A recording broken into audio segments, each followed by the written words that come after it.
Y en el año pasado, a finales del año pasado, Juan Carlos Tafur fue uno de los analistas que señalaba que Lescano podía llegar a ser presidente. En ese momento nadie le creía y bueno, ahora parece que las posibilidades también están lejanas, pero vamos que se mantuvo durante buen tiempo en los primeros lugares. ¿Qué te hizo suponer entonces que él iba a mantenerse en un lugar expectante? Juan Carlos, buenas noches.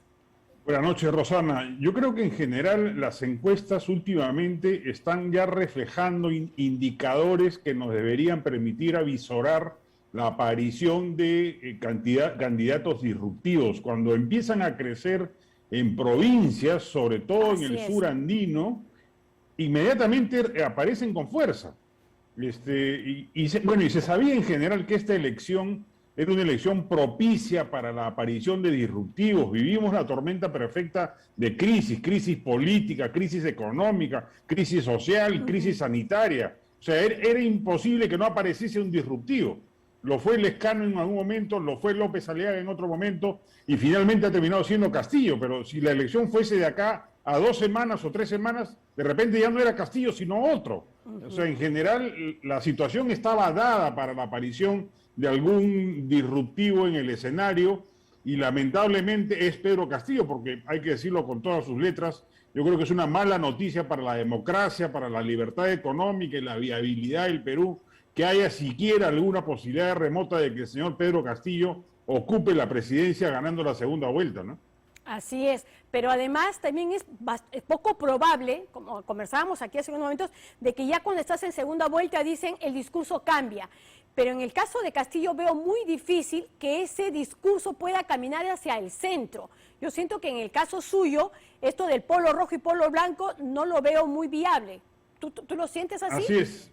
No, pero igual yo he hecho una suma. Mira, si tú sumas la votación que ha aparecido, yo creo que hay que esperar igual el conteo rápido más adelante, pero si tú sumas Castillo, Mendoza, Arana y la mitad del Lescano, digamos, considerando que la mitad de los votantes se vayan hacia Castillo, suman 31%.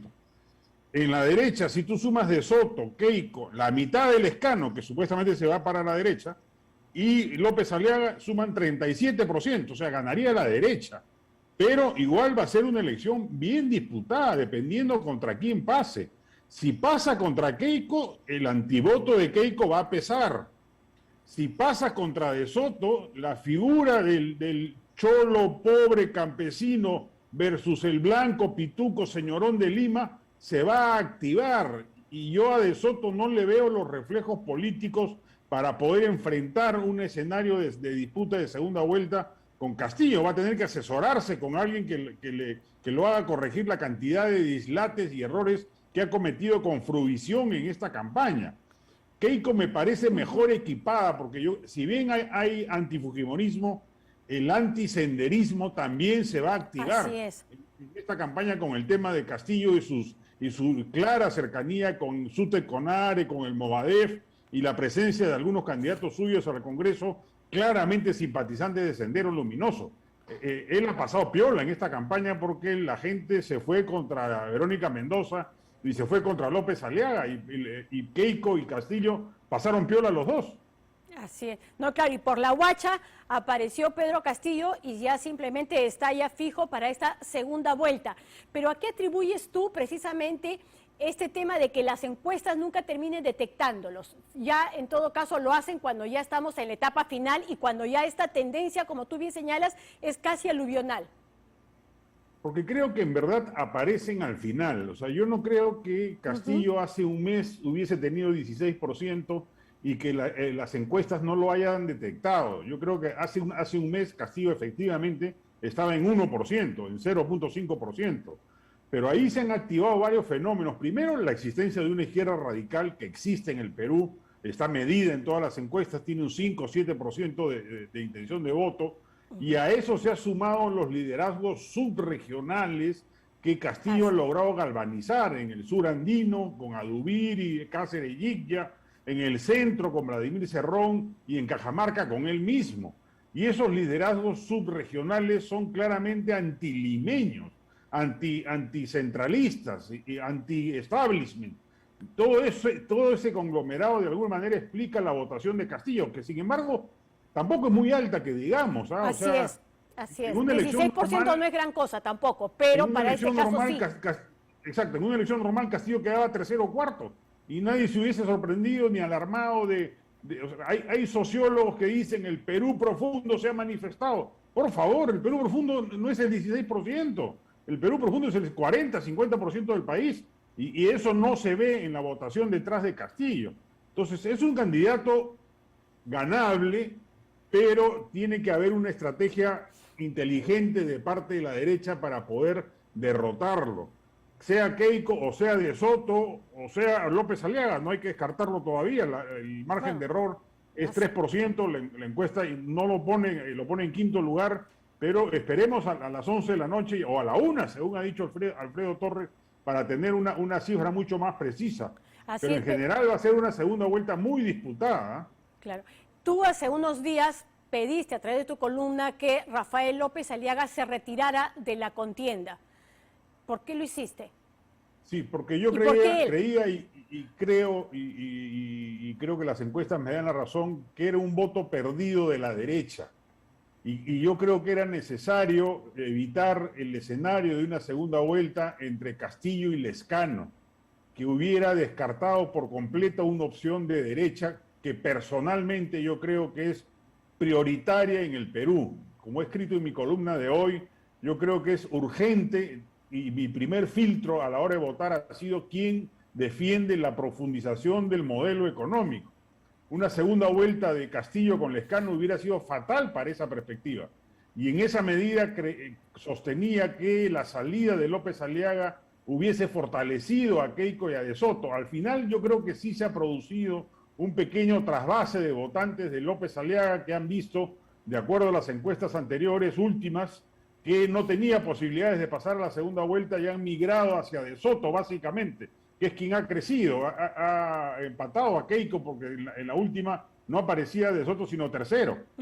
Y ha crecido en la última medición empatando a Keiko exactamente en un empate milimétrico, ¿no?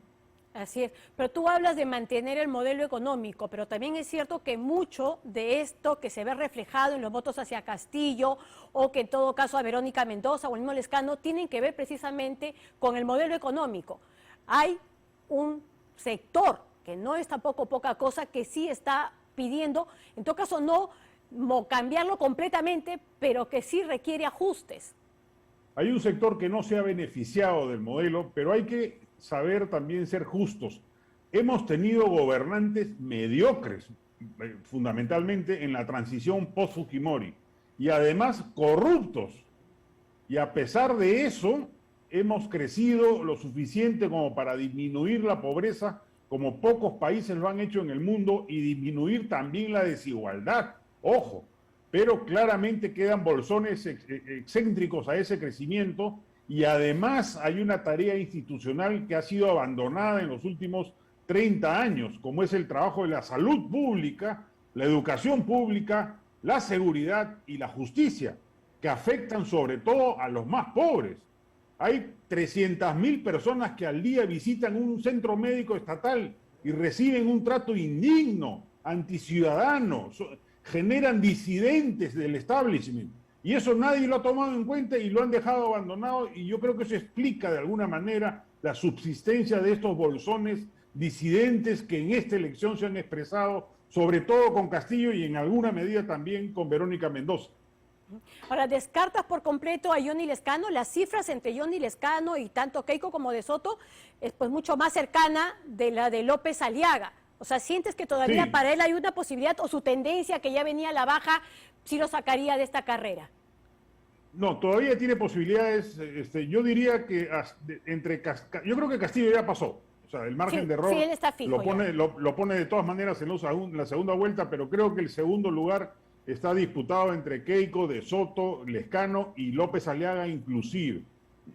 Verónica Mendoza yo creo que ya no tiene posibilidades de pasar a la segunda vuelta, pero hay 4 todavía que tienen posibilidades. O sea, no descartemos a ninguno porque el margen de error que el propio Alfredo Torres ha señalado es muy alto, es 3%, es bastante.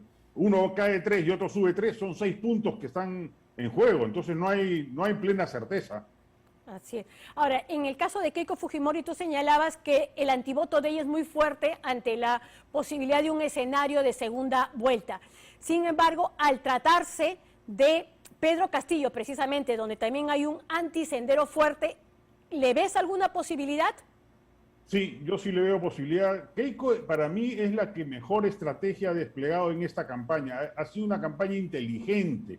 Ella se ha dedicado a no confrontar porque era consciente de que cualquier síntoma o signo de beligerancia suya hubiese hecho recordar los 5 últimos años del fujimorismo, que han sido fatales. De alguna manera la crisis política que hoy vivimos es culpa del fujimorismo en gran medida y de Kuczynski, pero también del fujimorismo. Ella ha logrado que eso se olvide en esta campaña y ha pasado inadvertida de alguna manera y ha ido creciendo lenta pero sostenidamente con una estrategia inteligente. Entonces yo sí creo que ella, y además el antivoto que tenía al inicio de la campaña se ha reducido notablemente, pero yo creo que el antisenderismo, el antiizquierdismo, en sectores populares inclusive, es mayor que el antifujimorismo. Yo quisiera creer, o creo, que tanto Keiko como De Soto, Lezcano o López Aliaga sí le podrían ganar a Castillo en una segunda vuelta. Incluyendo Rafael López Aliaga, porque ahí sí estaríamos hablando de un escenario donde los extremos de estos radicales se tendrían que enfrentar. Incluyendo, yo creo que si varía su estrategia de beligerancia extrema, de radicalidad verbal, de intolerancia frente a los medios, bueno, es un pedido bastante difícil que él cumpla, podría lograr captar una votación alta, pero de alguna manera López Aliaga, según las encuestas, no tiene tanto antivoto, a pesar de que le cae mal a muchos, no tiene tanto antivoto popular. Castillo, en cambio, no ha tenido contracampaña y la va a tener ahora durísima. Durísima. No solamente de su contendor, sino de muchos de los otros candidatos que se van a plegar a uno u a otro, y los que se plieguen a su rival van a darle con leña. Entonces ahí yo creo que la población recién va a abrir los ojos, y en el Perú, en Francia la segunda vuelta es a la semana de la primera vuelta, o sea, casi que el resultado de la primera vuelta se ratifica, pero aquí son 2. Así es. Ahora, entonces falta mucho como para poder definir eso, y yo sí creo que eventualmente, si cambia de estrategia, López Aliaga podría tentar suerte también con Castillo al frente, ¿no? Claro, ahora en ese ámbito precisamente, en el de esa posibilidad de que pudiera pasar una segunda vuelta, creo que declaraciones suyas insinuando posibles fraudes no es lo que más ayuda. No lo ayudan, o sea, él es el responsable de su propio fracaso. Él creció notablemente. Si él hubiese mantenido esa tasa de crecimiento, era candidato fijo a estar en la segunda vuelta e inclusive encabezarla. La tendencia de crecimiento que mostró fue mayor, su velocidad de crecimiento fue mayor o igual que la de Castillo, ¿eh? Pero se detuvo por sus propios errores y empezó a descender, favoreciendo a las candidaturas de Soto y de Keiko, que se manejaron con mucho más inteligencia, ¿no? El próximo Congreso, si es que se ratifican los resultados de la boca de urno, significaría que Perú Libre tendría 28 escaños. No es poca cosa. O sea, y 11 bancadas. Claro, además de toda esa fragmentación, esa división. Hoy tenemos 9, tendríamos 11. Yo me temo que vamos a ver reeditarse, si es que no se produce un pacto multipartidario casi imposible de realizar, pero no hay que perder las esperanzas de que se logre. Yo creo que vamos a reeditar el escenario de vacancias y disolución del Congreso. Sea quien gane la elección, si el Congreso se le pone levantisco, lo va a disolver y va a convocar a nuevas elecciones, y no va a cometer el error de Vizcarra de no presentarse listas, y se va a presentar y seguramente va a tener mayoría ahí, y de esa manera resolverá el problema de ingobernabilidad. Pero yo espero y aspiro a que logren ponerse de acuerdo y firmar un pacto como se hacían antes, un pacto de verdad, o sea, un pacto, mira, yo te doy a ti el Ministerio de Educación, a ti te doy el BCR, a ti te doy Indecopi, a ti te doy el Ministerio de Salud, a ti te doy el Ministerio de Transportes, y así entre un gabinete multipartidario que sellen un pacto que permita por lo menos los 44 votos necesarios para que no vaquen al presidente. Con 44 votos ya no lo vacan, con 65 no le anulan los proyectos. Es posible si logran manejarse con sensatez y criterio, sobre todo del lado de la derecha, donde hay menos diferencias que en la izquierda, donde ya yo veo bien difícil que un Verolover vote por Castillo, la verdad, después de todo lo que se han dicho en estos últimos días, pero sí veo más probable un pacto entre De Soto, López Aliaga, Keiko Fujimori, etcétera, ¿no? Sí, pero también es cierto que si te pones a pensar que, digamos, yo sí creo que en el caso del Congreso, por ejemplo, el grupo de Julio Guzmán sí podría tener una mayor representación y no deja de ser un espacio con el que muchos coinciden también, ¿no? Y los Verolovers y otros, pero o lo que en todo caso podría pues denominarse la caviarada, ¿tú imaginas a este sector denominado de esa manera, pues votando por Keiko Fujimori, probablemente por De Soto, pero no estoy segura si por Keiko Fujimori? Yo creo que tapándose la nariz sí lo harían, pero lo otro es que ya ese sector ha sido profundamente derrotado en esta elección, ¿no?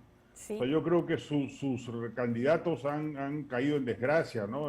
Vizcarra, Guzmán, el propio Forsyth, de alguna manera, digamos.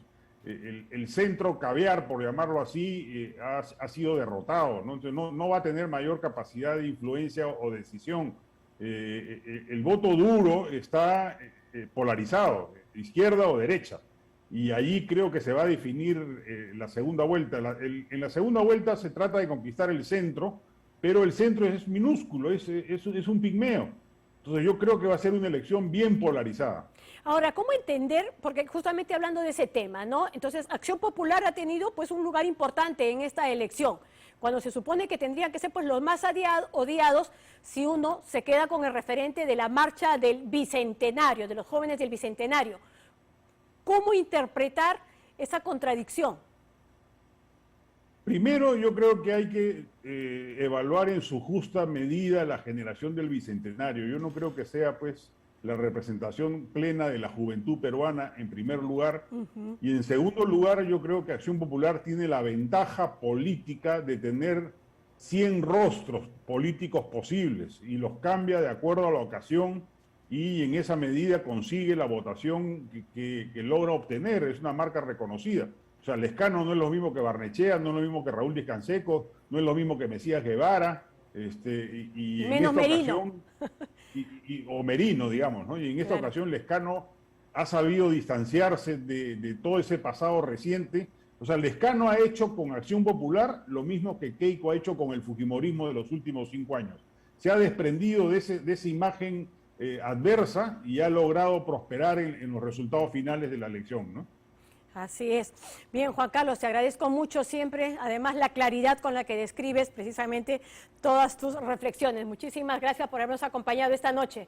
Y nada, gracias seguimos a ti, Rosana. expectantes. Un beso. Ok, bien, ha sido Juan Carlos Tafur, director de sudaca.pe. No dejen de seguir, por supuesto, todas las columnas y del equipo que trabaja con él, que está bastante bueno. Nosotros nos vamos a una breve